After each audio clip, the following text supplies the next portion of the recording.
Assalamu alaikum. Voici la troisième partie du chapitre 4, les oscillations mécaniques. Dans cette partie, on va continuer avec l'objectif 4, établir l'équation différentielle qui régit le mouvement harmonique simple d'un pendule élastique horizontal en utilisant deux méthodes. Tout d'abord, rappelons-nous les idées déjà expliquées.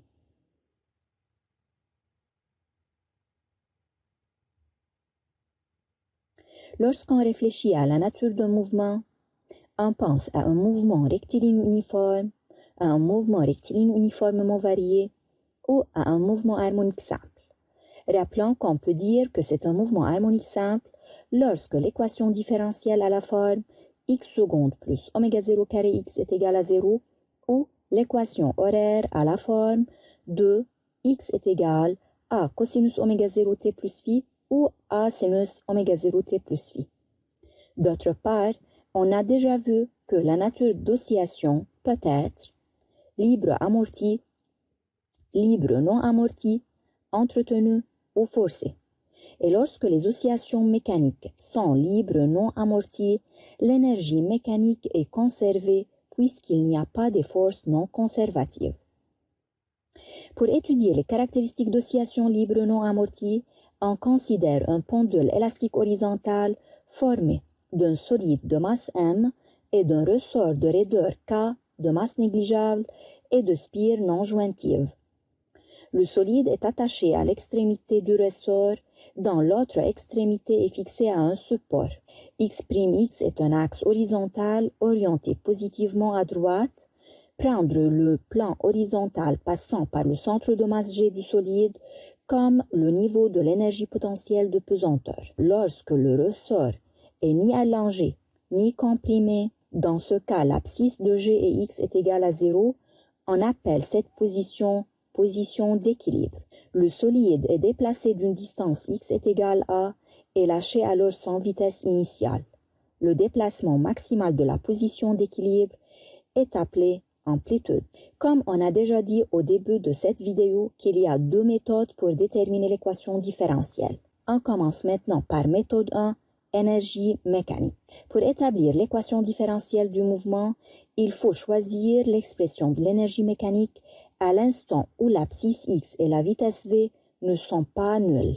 C'est-à-dire, on doit éviter les deux positions extrêmes et la position d'équilibre. Donc, à l'instant t, l'énergie mécanique est égale à l'énergie cinétique plus l'énergie potentielle de pesanteur plus énergie potentielle élastique. EC, ça fait 1 demi mv au carré. EPP est égal à mg/hg, mais hg ici est égal à 0, alors EPP est égal à 0 et EPE est égal à 1 demi kx au carré, avec x et la mesure algébrique entre O, la position d'équilibre, et G, le centre de masse du solide M. Alors, EM est égal à 1 demi mv au carré plus 1 demi kx au carré. Comme les oscillations s'effectuent sans aucune force non conservative, alors l'énergie mécanique du système se conserve. Avez-vous une idée comment cela peut nous aider à trouver l'équation différentielle? Pour trouver l'équation différentielle, on a besoin de la dérivée. Alors, on peut faire la dérivée de l'énergie mécanique par rapport au temps qui est nulle. Pour cela, on a besoin de rappeler quelques règles. La dérivée de x au carré est égale à 2 fois x prime. On sait que x' est égal à v. Alors, la dérivée de x au carré est égale à 2vx. Bien sûr, la dérivée de x est par rapport au temps. La dérivée de v au carré est égale à 2vv' et on sait que v' est l'accélération. Alors, la dérivée de v carré est égale à 2va. Donc, la dérivée de l'énergie mécanique par rapport au temps, ça fait 0 qui est égal à 1 demi m 2vv' plus 1 demi k 2x'. Remplaçant v' par x seconde et x' par v, prendre v comme facteur commun, on obtient v facteur mx seconde plus kx est égal à 0. C'est-à-dire, v est égal à 0 ou mx seconde plus kx est égal à 0. V égale à 0 signifie qu'il n'y a pas de mouvement, alors la seule solution est mx secondes plus kx est égal à 0. Divisant par m, on obtient x secondes plus k sur mx est égal à 0. Donc, c'est une équation différentielle du second ordre sans second membre en x qui est à la forme de x secondes plus oméga 0 carré x est égal à 0 avec oméga 0 carré est égal k sur m. Donc, cela vérifie que le mouvement est harmonique simple et par suite sa solution à la forme de x est égal soit a cosinus oméga t plus phi ou a sinus oméga 0 t plus phi. La deuxième méthode pour déterminer l'équation différentielle est la deuxième loi de Newton. Le système à étudier est le solide de masse m. Les forces agissant sur m sont la réaction normale du support n, le poids du solide m fois g et la tension du ressort T. La somme des forces extérieures d'après la deuxième loi de Newton est égale à m fois a, alors mg plus n plus t est égal à m fois a. P et n sont perpendiculaires à l'axe du mouvement, alors leurs projections sur cet axe sont nulles. La tension du ressort T est toujours d'expression T est égal moins kxi. Elle devient en mesure algébrique T est égal moins kx puisque cette force est une force de rappel, alors elle est opposée toujours au déplacement de l'objet. L'accélération du solide est d'expression vectorielle A vecteur est égal à I qui est égal à x secondes. On peut déduire que l'équation différentielle peut être écrite sous la forme x secondes plus k sur mx est égal à 0. Arrêtez cette vidéo et essayez de trouver cette équation vous seul. Passons maintenant à l'équation horaire du mouvement qui est la solution de l'équation différentielle déjà obtenue. X est égal à sinus oméga 0 t plus phi. Que signifie chaque terme de cette équation? Commençons par x qui est l'abscisse du centre de masse G. A, la valeur absolue de A est égale à xm qui est toujours positive, ce qui représente l'amplitude d'oscillation ou l'élongation maximale. Oméga 0 qui est égal à radical k sur m, bien sûr oméga 0 est une valeur positive, représente la pulsation propre. Phi c'est la phase à t égale à 0, oméga 0 t plus phi c'est la phase à l'instant t. L'unité de x dans le système international est le mètre, de même pour l'amplitude, oméga 0 en radians par seconde, phi et oméga 0 t plus phi en radians. Notons que x est variable entre moins xm et xm.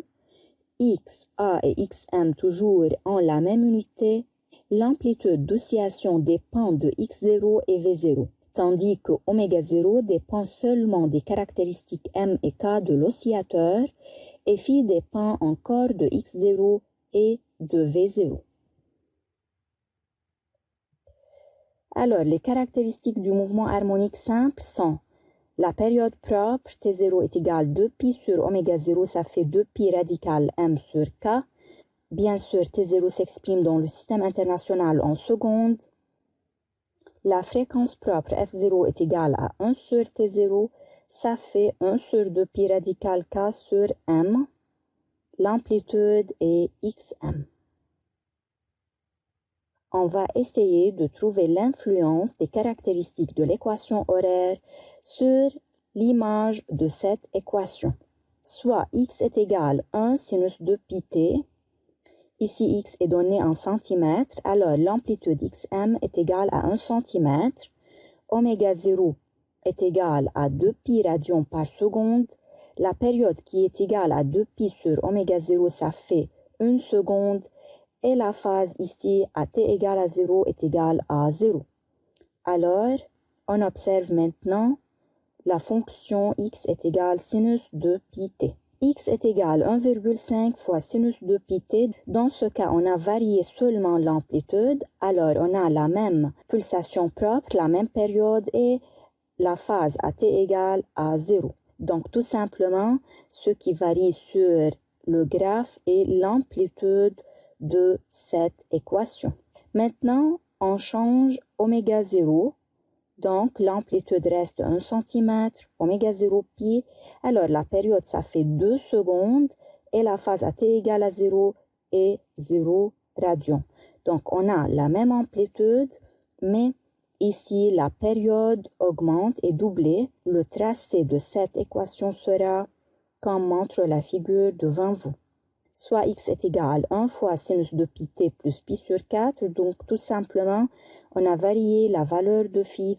L'amplitude reste 1 cm. Oméga 0 de pi, t0 est égal à 1 seconde. Et la phase ici est égale à pi sur 4. Maintenant, le graphe commence à partir d'une certaine valeur à l'axe y, ce qui représente la phase à t égale à 0. Rappelons que cosinus alpha est égal à sinus alpha plus pi sur 2 et sinus alpha plus pi est égal à moins sinus alpha. À l'instant t, l'abscisse x est égale à xm sinus oméga 0 t plus phi.